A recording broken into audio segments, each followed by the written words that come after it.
네, 안녕하세요. 김민주 TV의 하루 10분 독서입니다. 오늘은 지적자본론 79페이지부터 75페이지부터 읽겠습니다. 다이칸 야마 츠타야 서점의 경우에는 그런 지적자본 역할을 하는 접객 담당자가 존재한다. 각 장르에 정통한 직원이 상품 매입부터 매장 구성까지 결정하고 방문한 고객을 대상으로 나름대로의 제안을 직접 실행에 옮긴다.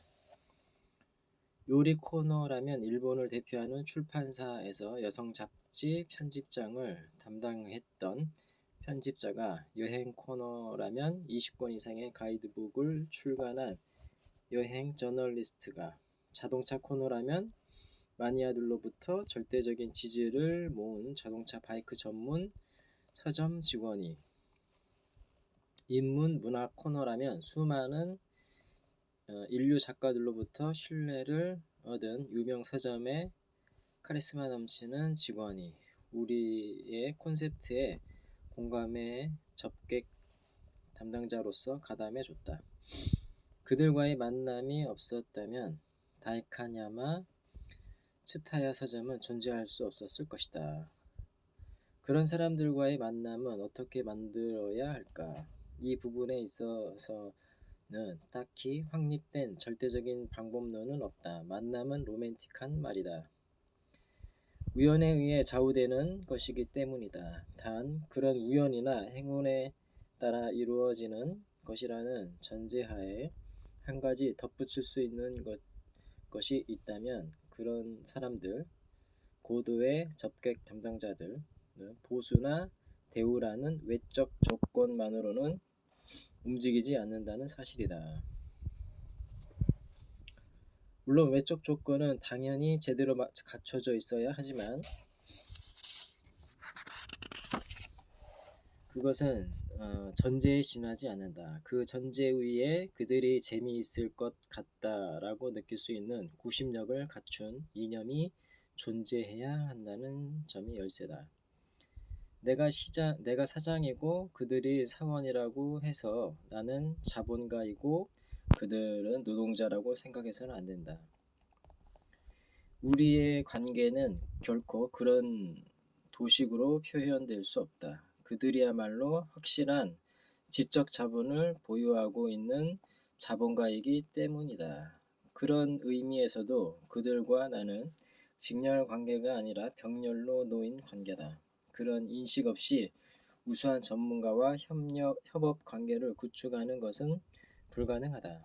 나는 다이칸야마 츠타야 서점을 만드는 과정에 그런 사실을 새삼 깨달았다. 그렇다. 지적자본 시대란 병렬형 조직의 시대다. 그리고 병렬로 늘어선 나를 포함한 하나하나의 장치를 연결해 주는 것이 구심력을 갖춘 이념이다. 여기에서도 역시 클라우드 도식이 성립한다. 서점의 이노베이션을 지향하여 만들어낸 다이칸야마 츠타야 서점이었지만 그것은 또 다른 장르의 이노베이션을 폭발하는 기폭제 역할도 했다. 서점을 오픈한 다음 달에 뜻밖의 인물이 나를 찾아온 것이다. 사가현 다케오시의 시장을 맡고 있는 히와타시 게이스케 씨였다. 총무성 관료라는 안정적인 직업을 내던지고 36의 나이에 고향인 다케오시의 시장에 출마하여 당선된 그는 지방자치단체 세계에 잇따라 이노베이션을 일으켜온 지금 가장 주목을 모으고 있는 지방정치가다. 어느 날 그런 히와타시 시장이 다이칸야마 츠타야 서점을 찾아와서는 CCC가 시립도서관 운영을 맡아주면 어떻겠느냐는 이야기를 꺼냈다. 이른바 현재의 다케오 시립도서관은 시민들 중 약 20%밖에 이용하지 않는다. 시민의 20%밖에 이용하지 않는 시설을 운영하기 위해 시의 경비를 쏟아붓는 일은 이익은 시민 전체의 이익이라는 측면에서 생각해보면 아깝다는 생각이 든다. 도서관을 이용하는 대상자를 확대하려면 휴관인을 줄이고 개관 시간을 연장하고 싶은데 시의 운영으로는 한계가 있다라는 설명이었다. 시립도서관을 시민들에게 좀 더 개방된 시설로 만들 수 있는 방법이 없을지 고민하고 있던 히와타시 시장은 텔레비전에 나온 한 비즈니스 프로그램을 통해 다이카냐마 츠타야 서점을 알게 되었다고 한다. 곧장 이거야라는 생각에 즉시 상경해 도쿄에 도착하자마자 그 길로 다이카냐마를 방문했다는 것이다. 나는 첫 대면에서 그가 유래를 찾아보기 어려울 정도의 추진력을 갖춘 사람이라는 인상을 받았다. 다이카냐마 츠타야 서점의 시차를 끝낸 히와타시 시장은 내게 이 구조를 다케오 시에 그대로 가져가고 싶습니다. CCC가 지정 관리자가 되어 다케오 시립도서관을 운영해 주십시오라는 요청을 해왔다. 아닌 밤중에 홍두깨 같은 이야기였다. 하지만 나는 히와타시 시장의 결단력과 실행력에 강한 매력을 느꼈다. 동시에 도서관 운영이라는 업무에도 커다란 흥미를 느꼈다. 나 역시 다이카냐마 츠타야 서점을 만들 때 이곳을 숲속의 도서관으로 만들고 싶다는 생각을 품고 기획을 짰기 때문이다. 앞에서 설명했듯 서적은 제안덩어리다. 그런 제안덩어리를 모아 놓은 도서관은 그야말로 지적 자본을 사회에 확장해 정착시킬 수 있는 거점에 해당하는 시설이다. 나는 늘 미래 사회에서 가장 중요시되어야 할 공공시설은 도서관,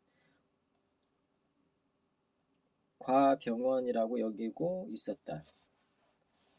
이것은 결코 결과론이 아니다. 다이카냐마 츠타야 서점이 개점하기 약 1년 전 나는 다이카냐마라는 지역에 어떤 것을 만들 예정인지를 정리한 라이프스타일을 팔다 라는 책을 출간했는데 그 안에서 이미 다이카냐마를 숲속의 도서관을 갖춘 도시로 만들고 싶다고 선언했기 때문이다. 즉, 내 입장에서 볼 때 다이카냐마 츠타야 서점은 나름대로 도서관의 모습을 구현한 것이고 히와타시 시장은 누구보다 먼저 그 점을 이해해 준 사람이다. 나도 그날 즉시 반드시 제게 맡겨주십시오라고 대답하는 것으로 히와타시 시장의 이해와 기대에 부응했다. 무슨 일이든 이런 속도감이 필요하다. 내가 히와타시 시장을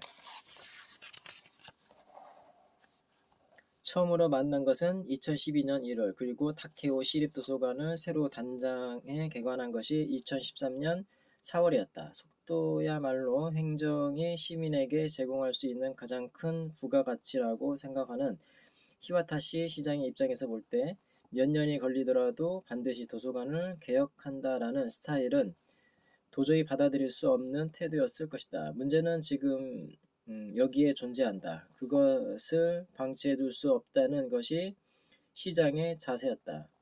여담이지만 히와타시 시장이 나를 첫 대면하던 날 내게 면회 약속이 없었다. 실제 그가 약속을 잡은 사람은 우리 회사의 부사장이었고 부사장은 긴장한 모습으로 시장이 도착하기를 기다리고 있었다.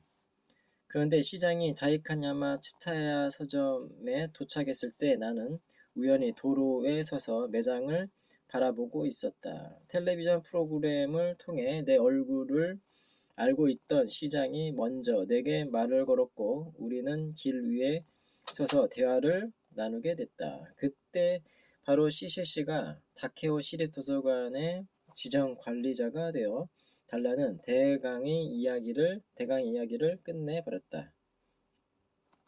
만남은 다분히 로맨틱한 것이라는 사실을 새삼 느끼지 않을 수 없었다. 어쨌든 그런 이유에서 우리는 도서관의 이노베이션 작업에 착수하게 되었고 그것 역시 잇따라 높은 장벽을 뛰어넘어야 하는 매우 힘든 여정이었다.